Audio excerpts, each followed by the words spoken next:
The Biden administration is using a cell phone app as the main portal for migrants seeking asylum at the U.S.-Mexico border. The app was first rolled out in January, but it's been plagued with glitches. As Ali Rogan tells us, that's forcing tens of thousands of people to compete daily for a limited number of appointments. Since March 2020, a public health policy called Title 42 has allowed border agents to expel migrants, even those who are seeking asylum. But that policy ends on May 11th, and the Customs and Border Patrol app could become even more essential. Here to discuss is Wall Street Journal immigration reporter Michelle Hackman. Michelle, thank you so much for joining us. Let's remind everybody first, how does Title 42 work? And how does this app fit in with the Title 42 process? So Title 42 is a policy that, because of public health reasons, allows the government to they call it expelling migrants back to Mexico or their home countries on the risk that they might spread COVID. But the really key point here is that it prevents the migrants, the asylum seekers, from even asking for asylum. Under normal circumstances, if you ask for asylum, they cannot kick you out of the country. I mean, that's how asylum law works. And then this new system that is replacing Title 42, how does it work? And then how does this app fit into that? Yeah, so this app, it's called CBP One. It's actually been introduced already, even while Title 42 is still in place. And the way it works is that if you're an asylum seeker, you essentially can't ask for asylum if you cross the border illegally, which is the way that most people try. And so instead, the government is saying, use this app, book an appointment. You can come to a legal port of entry and ask for asylum, and we'll take you. The only issue is there are just way fewer appointments than there are people who want them.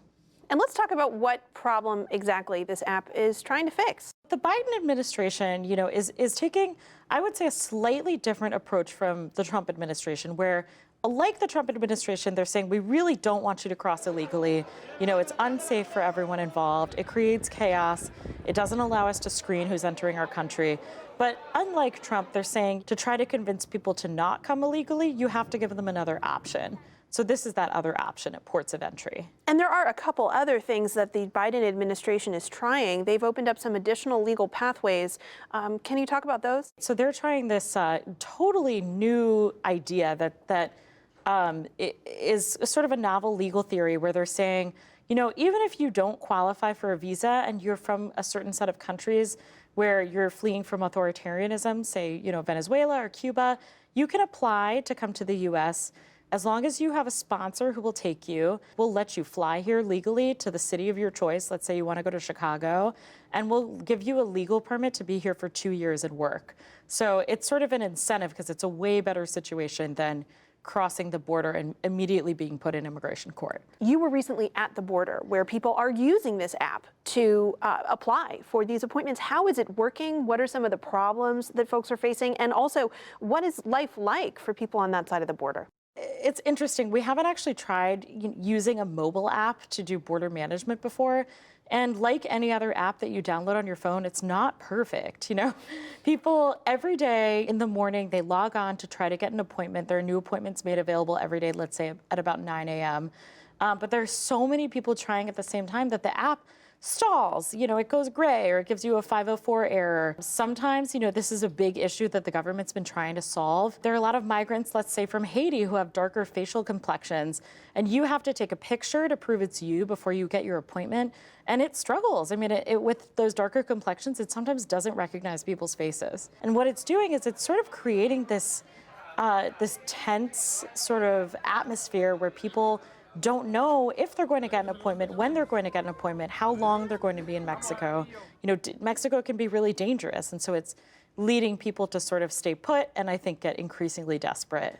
There seems to be bipartisan opposition, too, to this app and these policies. Liberals are saying that this makes immigration too much like Ticketmaster, and conservatives say that these efforts are expanding legal immigration too much. So what constituency is the Biden administration trying to please with these efforts? I don't think that they're trying to please anyone. They want to bring down illegal border crossings, and their theory is that you can't do that through deterrence alone, because that is sort of ignoring the level of desperation among migrants in the region.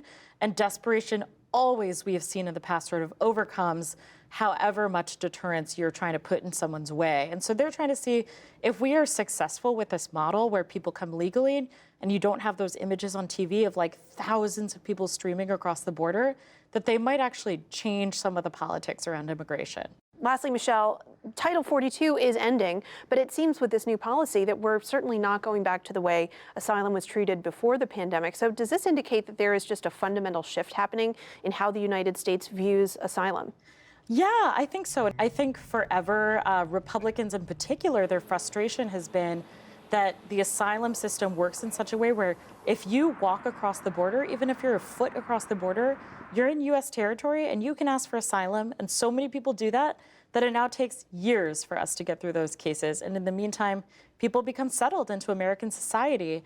And I think what Title 42 taught us is that people kind of like this idea that you can deny people the chance to do that. And I think even some Democrats feel like, you know, we should have the ability to screen who's coming into our country and sort of choose how many people we're able to help, that we can't help infinite numbers of people. Immigration reporter Michelle Hackman with the Wall Street Journal, thank you so much for joining us. Thank you.